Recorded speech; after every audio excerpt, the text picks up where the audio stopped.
Hi there, and thank you for joining us on the Overcomers Overcoming podcast.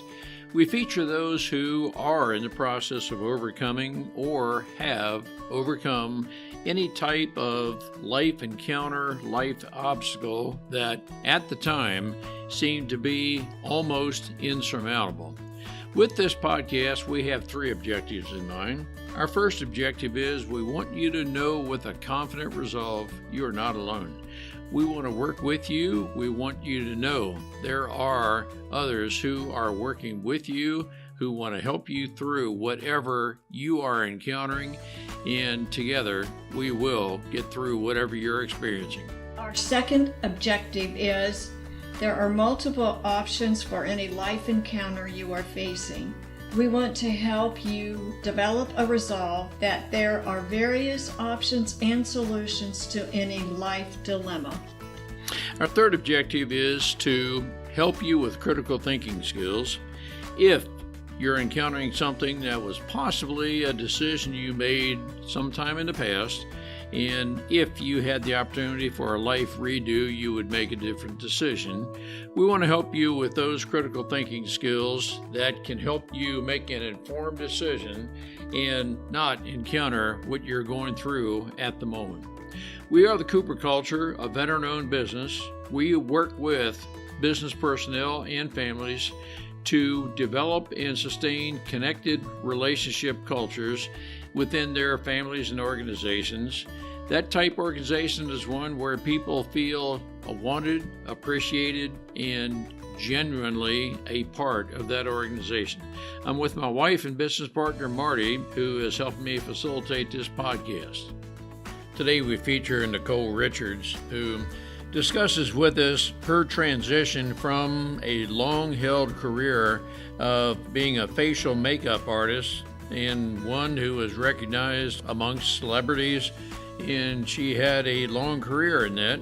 But over time, she was not experiencing the satisfaction that she was when she originally was in the business of facial makeup and the results of that. And so she learned, as she reflected on herself, that she enjoyed listening to people and coaching them. So what she ended up doing was making a career change or a pivot from facial makeup into coaching. We are featuring Nicole today to help others who might not have the total satisfaction in their current career and they may need a career change. And Nicole offers some very helpful discussion points on how to make that career transition. Marty, what are some of the takeaways we can learn from Nicole? I liked Nicole's process of thinking through. She thought of moving or felt led by God that she needed to move to another type of helping people, and especially women, feeling good about themselves. In makeup, you want to look good. So she helped them look at themselves after she made them up and think, I do look good. So now she has transitioned to not only feeling good on the outside, but feeling good on the inside. That's exactly what I was thinking, Marty, that she helps people feel good on the inside, which lasts much longer than the looks on the outside. Let's listen and learn together. Hey, Nicole, it is great to have you with us. Our listeners are going to be very interested in learning a little bit of your background of how you have overcome, and it was from what we understand so far is you are no longer a wife, or you were not then at one point, and you were a brick and mortar business owner, and that fell through. So you, to a degree, you lost two forms of identity, and you recovered from that, or you had to start a new beginning, whatever terms you may use. Our listeners are going to be very interested in learning a little bit about the past, maybe how those two events came about, and then more importantly, how did you recover from that? And we're a lot about today and forward, not focusing on and not lamenting about and not seeking sympathy of the past, but so our listeners can identify with you. But Nicole, it's great to have you with us. Oh, thanks, Ron. Thanks, Marty. Great to be here. Do us a favor. Can you tell us maybe one at a time how you, okay, you are, or at least at one point were not a wife, and then losing your business, and then maybe chronologically, in what order did they occur, and how close in proximity to each other?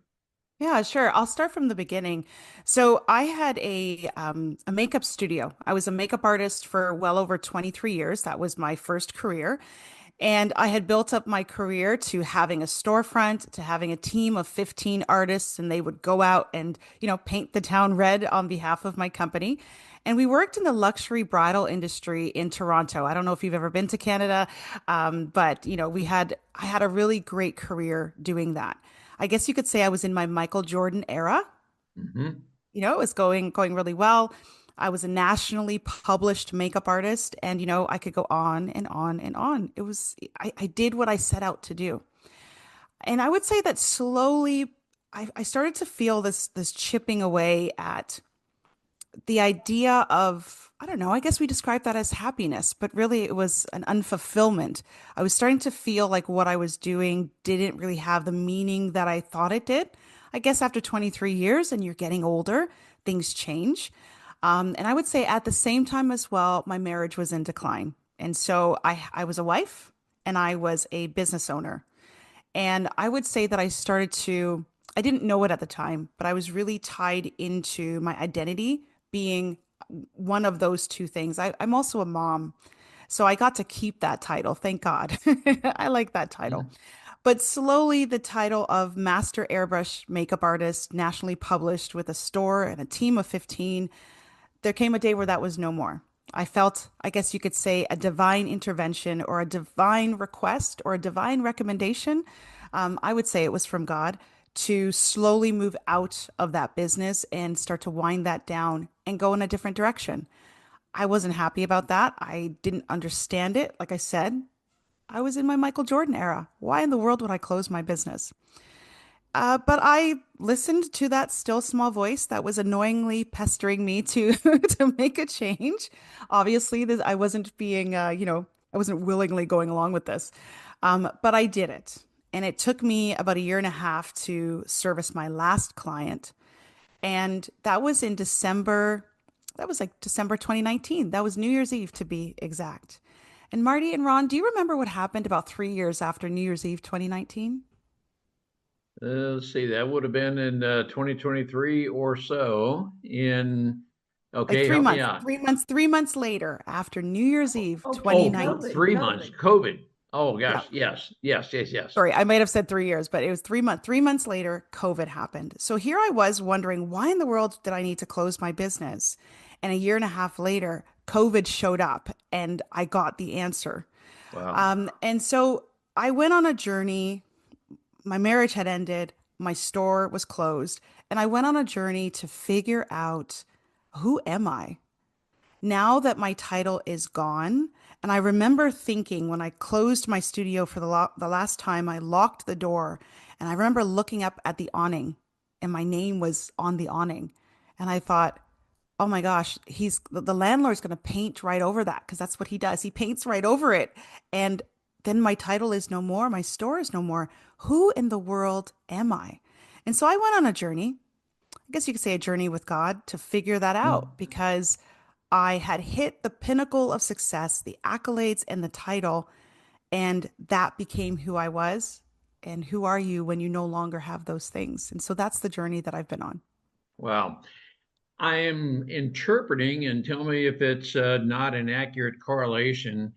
You were approaching, I'm going to use the term burnout in your makeup business, which I'm asking the question, did that work its way into your marriage to where the two almost became synergistic first, the business burnout, and maybe you felt the same sort of burnout in your marriage, or am I totally fabricating something? I wish that was actually the problem, but I think that might be a different podcast. Got it. Okay. No, that's fine. Yeah, no, that I wouldn't say that that had nothing to do with it, but yeah, there were other measures in place, other things happening. Yeah. All right. Well, let's focus on your business. And so you were entering, I'm going to call it a new phase, new stage of your life. And very, very common. People saying, man, yep, I have achieved all of the satisfaction out of whatever it is you're doing. I need to move on to a new chapter in life. Is that kind of sort of what you went through in your makeup business? Yeah, I would say so. Sometimes we think that life is supposed to be this straight line. And if we just do all the things that people tell us should lead to happiness or lead to success, then we should be fine once we've hit it. But it doesn't always work that way. And life ebbs and flows. And so I wasn't really willing to make any of these changes because I wanted that straight line. I wanted everything to just be as I thought it should be. But life doesn't always work out that way. And I think that's where that idea of burnout starts to creep in. When you basically should make some changes, but you don't because you want everything to stay the way that it's always been. So, how long was it from the time that quote the paint was over your name and you're no longer in the makeup business until you found the new life and you felt that yes, this is I'm the new Michael version 2.0, if I could use that term. I think one of the things, the Michael Jordan, I'm the new version of my Michael Jordan era. I would say that one of the things I've realized going through that process is that life is always a process. Yep. And we have to be really open to those ebbs and flows and changes. And so it's almost like every couple of years, the idea of reinventing yourself, the idea of who am I now? As we're getting older, it's really important to have that flexibility. So the overcoming part, I would say it's still a daily journey. Who am I? Okay. Who does God want me to be? So I'm going to go in this direction. Now I'm a life and business coach. And that came out of, I would say, my listening skills being a makeup artist. That is kind of a crazy thing to say, but I looked like I was a makeup artist, but really I was a people manager. I was an emotion manager. I asked a lot of questions. I was very curious in what I did in order to make my clients happy. And all of those skills are transferable. And in 5 years, maybe there'll be a kind of a feeling, a gnawing again that we need to up level what we're doing and take our skills in a new direction. So to answer your question, I think flexibility in the ebbs and flows of life and never, I don't know if I really ever want to feel like I've kind of made it through something, but that I'm still learning every single day. All right. So, how long did it take you to pivot, transition, whatever the term, from being the makeup artist to being a life coach? Was that somewhat pretty quickly, like in a couple of months, or did it take maybe a year or more to bring that about?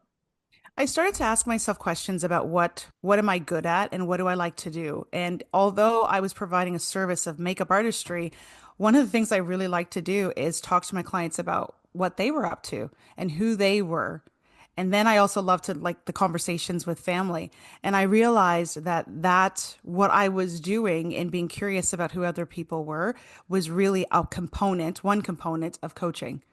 And I had my own business coach and I had had my own life coach. And I really enjoyed those conversations of figuring things out and being curious. And so once I closed my studio, I would say that idea came to me quite quickly. I wish I could give you an exact timeline, but within the month, I had figured out I really like having these conversations with people. I really like the idea of growing alongside people. And I started to, I had clients, but then I started to go through the process of being certified. And that took a couple of months. Was it your life coach who helped you solidify the pivot, the direction you wanted to go to become a life coach? Yeah, I thought, am I crazy? Like, can you tell me, here's my idea. This is what came to me. Am I crazy? And she said, no, that's actually what you've been doing for many, many years. Wow. And so it was a logical transition to a degree from what, okay, I guess in some degree, being a makeup artist was somewhat superficial. Your greatest satisfaction came from interacting with people and listening to them. Would that be an accurate statement? I would say so. Yeah. And I remember one day someone said, "Oh, you're the makeup lady." And I thought, "Am I?" Because I feel like the psychiatrist sometimes. I feel like the, I did feel like, if anybody has gone to a hair salon and you have your own personal hairstylist and you end up telling them all kinds of things that you may never actually tell your friends.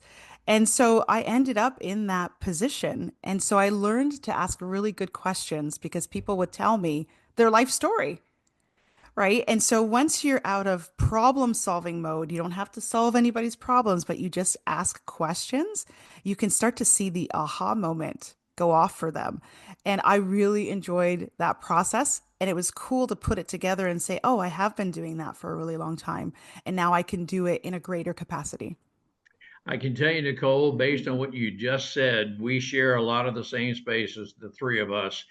Marty and I, in our business, emphasize a culture, and it's a psychologically safe culture. What I'm picturing you as you're describing this, and I'm interpreting what you're saying, you have the very genuine, mild demeanor where people can, you garner people's trust, and they feel they can open up to you and discuss maybe some very personal things with you, but they're appropriate personal things because they can trust you. They know that speaking with you is a psychologically safe environment, but you've gained that trust with them. That's exactly the kind of culture that leaders need to have in their various organizations, that they need to be able to develop that trust with people because Marty and I have experienced, and likely you have as well.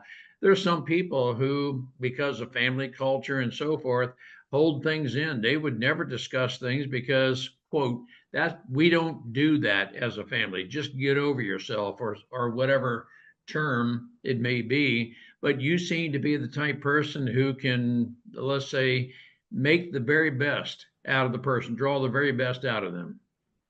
Thank you. That's very kind of you. I love doing that.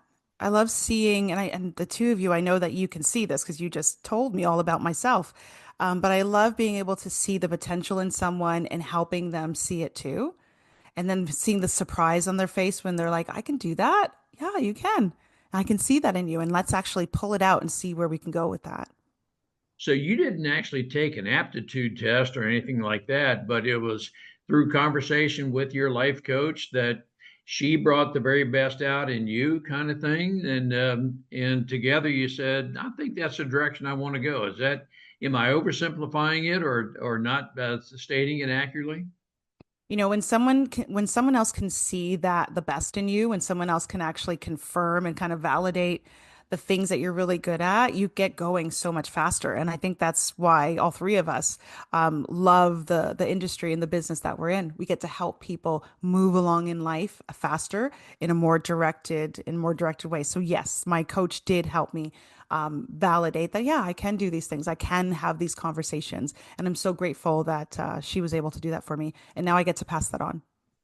I think what you just said is very important, that you have the ability to validate maybe some intuition a person has, but they're looking to someone else to validate that. Am I really, is this a strength? And Marty and I sometimes refer to it as a sweet spot, but is that the best way to go? Let me ask you, Nicole, for the listener who may be at, if not a point of burnout, but they're no longer getting the satisfaction out of what they're doing that they used to. They feel they need to pivot. Can you help that person determine how to get started?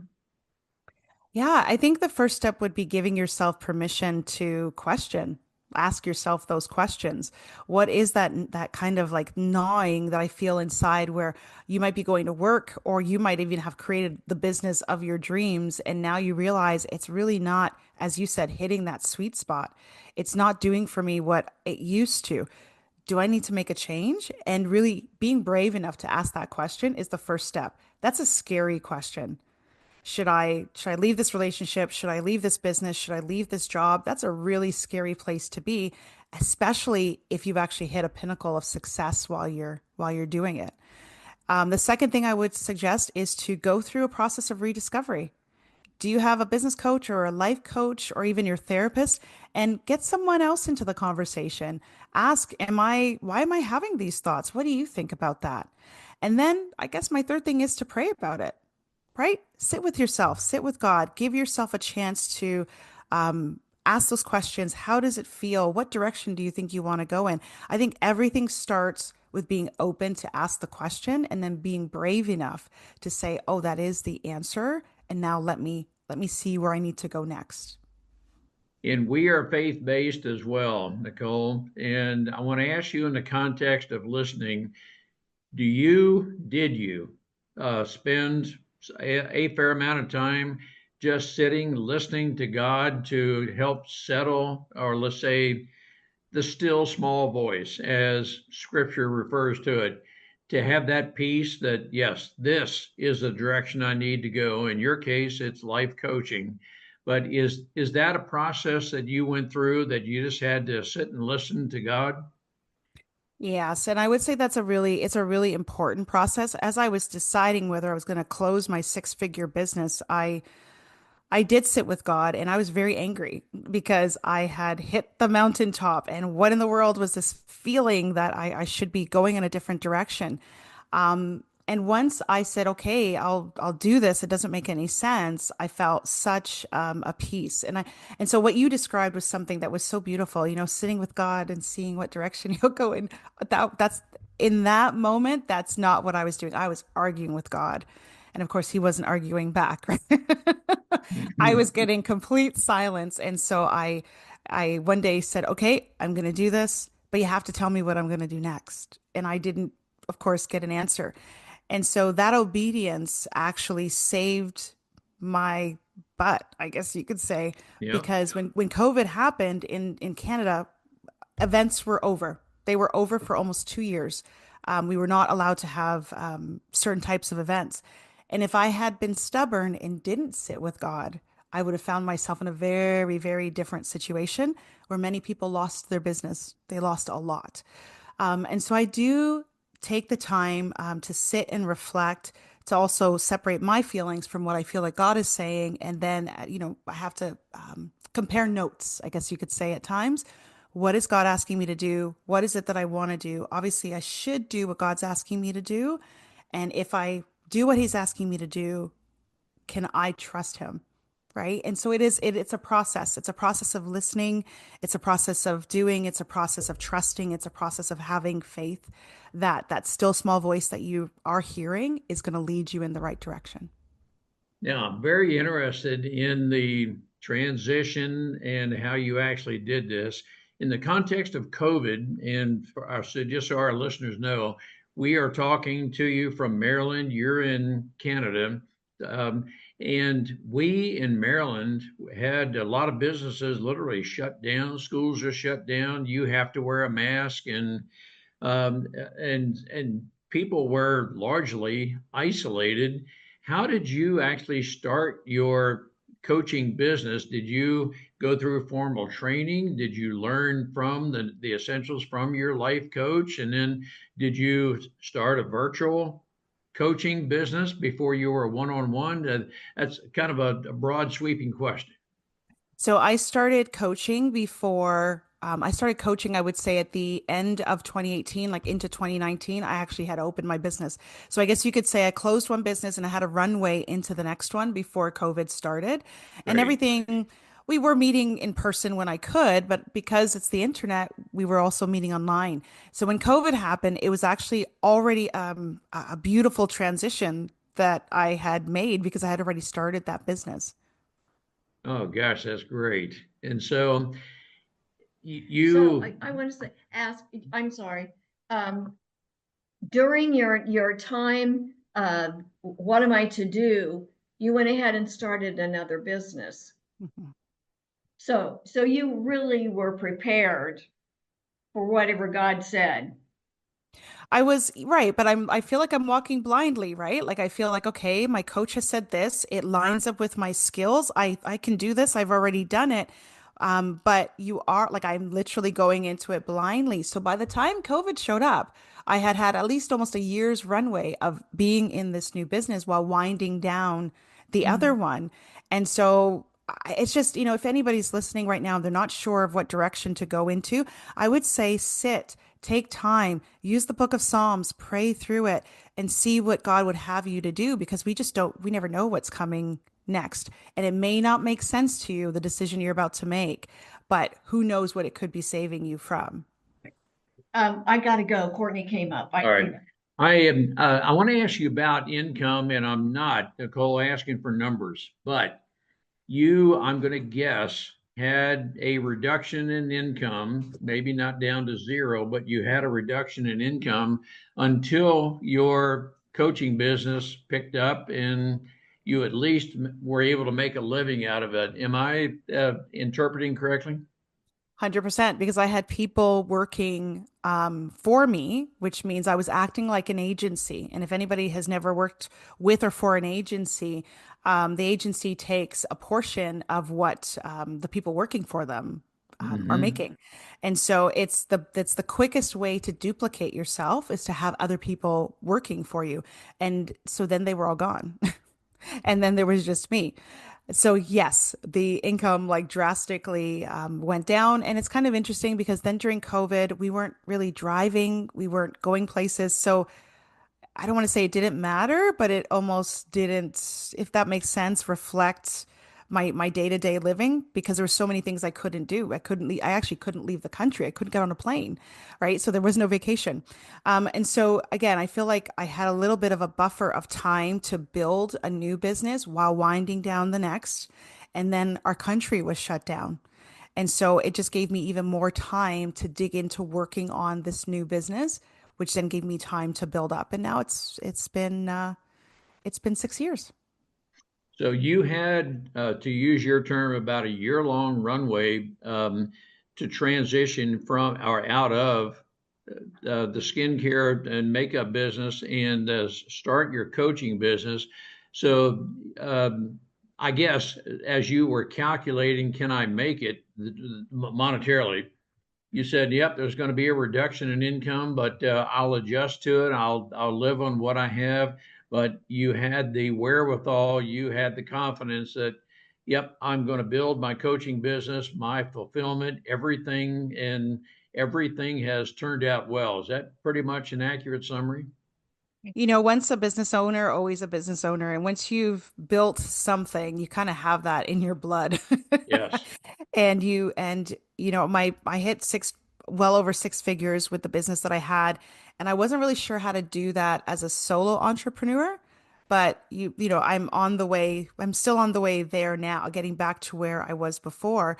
But it can be a beautiful, there's two ways that we can take this. We can either make it a very stressful situation because I had this pinnacle of success over there that isn't reflecting over here, or I can take it as a really great challenge and that God is challenging me to climb another mountain, and I can either make it fun or I can make it really stressful. At the end of the day, we have the choice. If we're partnering with God and we believe and have faith that things are going to work out, then we just do what we got to do, and then He's going to do what He has to do.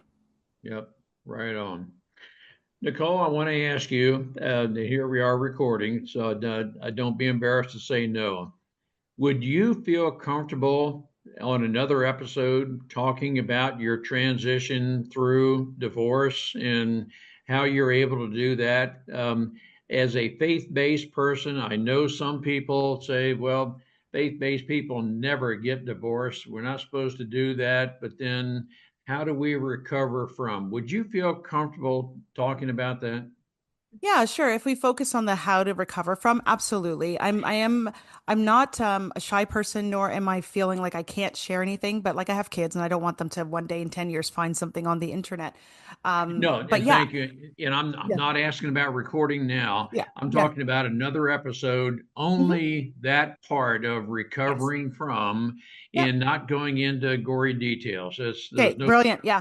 You'd be surprised. benefited Some that. people actually want the gory details, and I've had to decline because they actually want to know what happened. And it's like I can't do that to my kids. But yes, talking about recovery, talking about like where the church can play a role. There are some churches that have divorce recovery programs. Mine did not. So Yeah, yeah, that would and be that's great. exactly where I want to go. The faith aspect of it, that yes, there's some people who say that how do you recover from divorce and so forth. Some churches are very supportive. There are other churches who want to know how, excuse me, how, excuse me, how best to do that, and we can learn a lot from your experience. Nicole, let's plan on another episode where we focus on divorce, no gory details, but emotionally, how do you recover from that? How can the church be supportive of in those type matters? That I think would be very important for our listeners to learn. Okay, sure. Yeah, that'd be great, Ron. Yeah. Nicole, thank you so much for sharing a part of your life story, pivoting from a career that used to be very satisfying, and you have transitioned into another career that is equally, or maybe even at this point, more satisfying than your previous career. There are a lot of our listeners who are experiencing some aspect of burnout, and they want to know they're not alone. And Nicole, thank you so much for sharing. We appreciate that. Thank you, Ron. Thank you. We appreciate having the opportunity to share our and our guests' life experiences with you. The Cooper culture advances organizations to achieve and sustain high retention rates, connected communication, and trust through personality insights and principled leadership. You can contact us at our website, thecooperculture.com, and you can contact us directly at ron@thecooperculture.com or Marty, Marty, at thecooperculture.com. We work with you to help assess aspects of your culture to advance the environment and people to their best performance. We do that through our staff of certified personal performance coaches, leadership trainers, keynote speakers, and DISC personality behavior experts.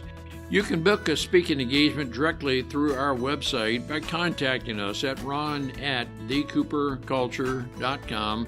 We look forward to sharing our life experiences with you, some of which are profound, some of which are pretty funny. Some of those life experiences are ones we'll never do that again because we've been through stuff. We truly look forward to working with you, speaking with you, helping advance you in any way that we can.